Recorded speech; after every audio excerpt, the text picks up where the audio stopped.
నీళ్ల మీద మాట్లాడతామా, నియామకాల మీద మాట్లాడతామా, నిధుల మీద మాట్లాడతామా, తెలంగాణలో జరిగిన అభివృద్ధి మీద మాట్లాడతామా, రైతు భరోసా మీద మాట్లాడతామా, రైతు రుణమాఫీ మీద మాట్లాడతామా, లేకపోతే ఆడబిడ్డలకు ఇచ్చిన ఉచిత బస్సు మీద మాట్లాడతామా, లేకపోతే నువ్వు ఏం కోరుకుంటావో చెప్పు, షాదీ ముబారక్ మీద మాట్లాడతామా, కళ్యాణ లక్ష్మి మీద మాట్లాడతామా, ఇందిరమ్మ ఇండ్ల మీద మాట్లాడతామా, దేని మీద మాట్లాడతామో చెప్పు, నేను సిద్ధంగా ఉన్నా.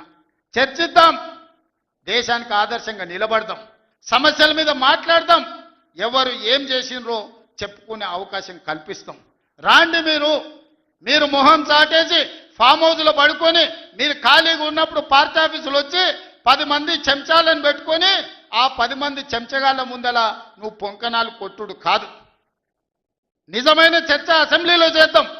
ప్రజలు ఎన్నికలు ముగిసినాయి, అసెంబ్లీలో చర్చ చేయమని చెప్తారు. ఎవరు ఏం మాట్లాడతారో ప్రజలు వింటారు. విఘ్నులైన ప్రజలు తీర్మానం చేస్తారు. ఇలా సర్పంచులు అయిపోయినాయి, గ్రామ సభ పెట్టి సమస్యలు పరిష్కరించాల్సిన వాళ్ళు మళ్ళా సందు ఇల్లు తిరుగుతుందా అంటే ఏమన్నా అర్థం ఉందా? సర్పంచులారా మీరు చెప్పండి. ఇల్లు తిరిగినరు, ప్రజల దగ్గరకు పోయిరు, ప్రతి తలుపు తట్టిరు, ప్రతి గుండెకి చేరు, నమస్కారం పెట్టిరు, గెలిస్తే వాళ్ళు తీర్పిచ్చారు, మీరంతా సర్పంచులు అయ్యారు. గ్రామ సభ పెట్టి గ్రామ పంచాయతీలో మాట్లాడుకోవాలి, అంతేనా? వార్డు మెంబర్లు, ఉప సర్పంచ్, సర్పంచ్ కూర్చొని మాట్లాడుకొని ఏ సమస్యలున్నా పరిష్కరించుకుంటాం. అది ఇచ్చిపెట్టి మళ్ళీ ఎవడో పోరంబోకోడు ఇల్లు తిరుగుదాం రా అంటే పోతారా? ఇవాళ కేసీఆర్ కూడా గట్టే మాట్లాడుతున్నాడు. ఈడ మాట్లాడదాం రావంటే రంగారెడ్డి జిల్లాలోటి, పాలమూరులోటి, నల్గొండలోటి ఆయన మీటింగులు పెడతాడంట. నువ్వు మీటింగులు పెట్టకపోతే సంతలో పోయి బర్రెలను కాసుకో, మేము వద్దంటున్నామా? మాదేం పోయింది? నీకు పొద్దు పోకపోతే మా కల్వకుర్తి సంతల్లో, కొడంగల్ సంతల్లో, ఇట్లకెళ్ళ మా ఎడ్ల సంతలు బొచ్చడు ఉన్నాయి. మత్తల్లో కూడా లేదు, పెబ్బేర్లో పెద్ద సంత ఉన్నది, పసల సంత. పోయి ఆడ పసల కాడ పోయి బర్రం కాసుకోపో, నేను వద్దంటున్నానా? నాదేం పోయింది? నీకు ఎట్లాగూ పని లేదు, ఖాళీగా ఉన్నావు పోయి ఆ పెబ్బేరు సంతలో బర్రెలు కాసుకోపో, బర్రెలు కొనుక్కోపో, నేను వద్దానన్నా? చర్చ చేయడానికి సభ ఉంది, అర్థవంతమైన చర్చలు చేద్దాం, తెలంగాణ ప్రజలకు వివరిద్దాం. అప్పుల మీద వివరిద్దామా, అభివృద్ధి మీద వివరిద్దామా, ఉద్యోగ నియామకాల మీద వివరిద్దామా, నీళ్ల మీద వివరిద్దామా, నువ్వు కట్టి కూలిన కాళేశ్వరం మీద మాట్లాడతామా, టెలిఫోన్ ట్యాపింగ్ మీద మాట్లాడతామా, సొంత బిడ్డనే ఇంటల్లుడు ఫోన్ ట్యాపింగ్ చేసినోడు ఇంతకంటే సిగ్గులేనోడు ఉంటాడా అని వాళ్ళు చెప్తారు. ఓ పక్కన నేను 1 కోటి మంది ఆడబిడ్డలకు చీర పెడతా, సారె పెడతా నేనంటే ఉన్నొక్క చెల్లెల్ని ఇంట్లోకెళ్ళి బయటకు వెళ్ళగొట్టిన వాడు ఆస్తిలో వాటా అయ్యేళ్తాడు. గంత పనికిమాలినోడు, సొంత చెల్లెలకే చీర పెట్టలేనోడు, సొంత చెల్లెలకే పండుగ పూట బుక్కెడు బువ్వ పెట్టినోడు వాడు కూడా ఒక మనిషా? మా ఆడబిడ్డలను ఆలోచన చేయమని అంటున్నా. ఏం ఆశిస్తామమ్మ పుంటింటి కాడ మనం? చెప్పురి. మెట్టింటికి వచ్చిన తర్వాత పండుగ పూట ఇంత బుక్కెడు పువ్వు పెడతాడు, మా అన్ననో తమ్ముడో ఉంటే చీర పెడతాడు, ఇంటి ఆయన ముందర ఇజ్జత్ పోకుంటూ ఉండని కానీ కోరుకుంటాం, అంతేనా? వాళ్ళ ఆస్తి అడుగుతామా? ఆడపిల్లలు మీరు సగం మంది సర్పంచులు ఉన్నారు కదమ్మా, ఆడపిల్లలారా మీరు చెప్పండి. పుట్టింటి గౌరవం నిలబెట్టడానికనే ప్రయత్నం చేస్తారు కదా మీరు మీ అత్తగారింటి కాడ. వాళ్ళ ముందలో మీకు ఇజ్జత్ లేకుండా పండుగ పూట తల్లిదండ్రులు వాడు అన్ననో తమ్ముడో ఉంటే పండుగకి ఇంటికి కూడా విలువకపోతే మీ అత్తగారి ఇంటికాడ, పక్కింటి కాడ, తోటికోడల ముందల ఇజ్జత్ పోతుంది. అమ్మ గిత్త కంటే అవమానం ఉంటుందా? ఓ పిలిచో సారి చీర పెట్టకపోయినా మీరే కూడా పెట్టుకుని ఉంటే వానికి ఇచ్చో చీర కొని నువ్వు పెట్టినట్టు అని చేయరా అంటాం. పుట్టింటి ఇజ్జత్ ఎవరని తీస్తారా? ఏ ఆడబిడ్డనన్నా తెలంగాణలో ఉన్న ఆడబిడ్డ ఎవరైనా ఎంత కష్టమని ఉండని, ఎంత నష్టమని ఉండని, పుట్టింటి ఇజ్జత్ నిలబెట్టడానికనే ప్రయత్నం చేస్తుంది కదా.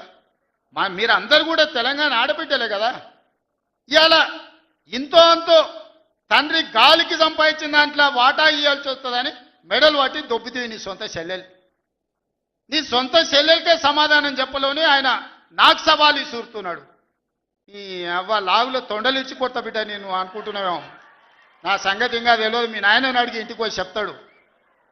అమెరికాలో బాత్రూమ్లు అడిగినట్టు అనుకుంటున్నావు నాతో మాట్లాడు అంటే, నేనేదో మార్చుకుంటూనే పోని అవల పోరోడు గాలికి తిరిగేటోడి గాలికి అంతో నాకెందుకని ఇవన్నీ వేషాలు.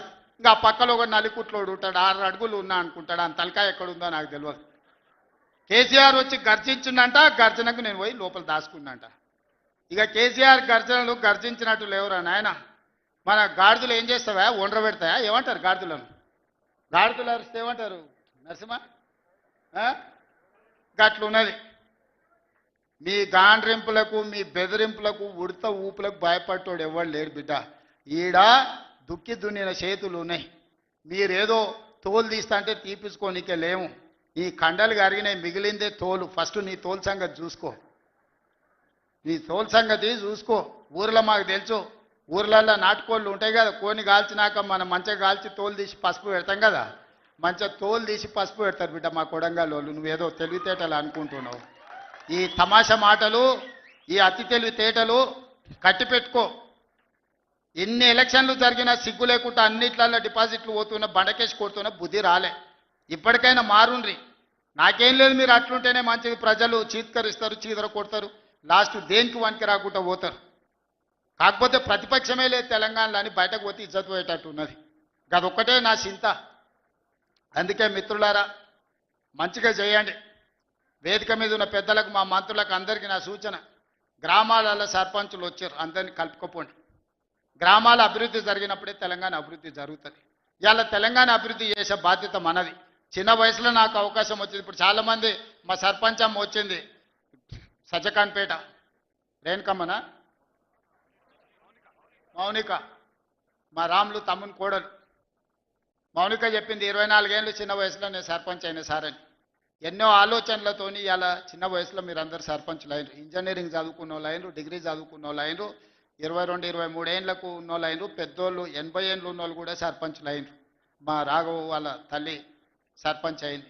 వీళ్ళందరూ ఎందుకు అయినరు అంటే గ్రామానికి ఏమైనా చేయాలని అయినరు.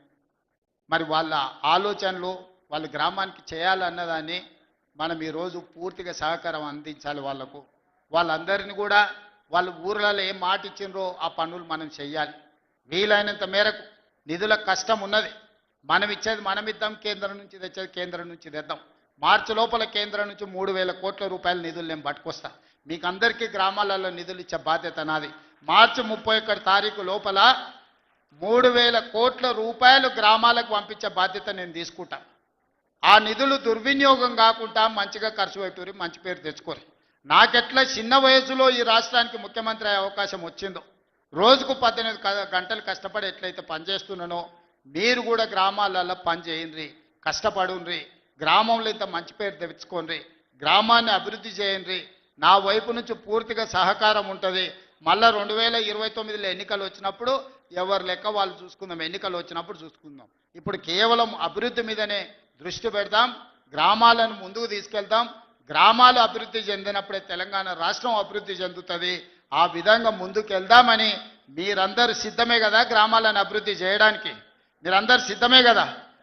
ఇవాళ మా పోలీసు వాళ్ళు చెప్పినా కానీ మరి ఏమైందో, గెలిపించిన వాళ్ళేమో బయటూరు, గెలిచిన వాళ్ళేమో లోపలూరు. బయట చాలా మంది మా ముఖ్యమైన నాయకులందరూ కనిపించారు, పలకరించుకుంటూ వచ్చిన.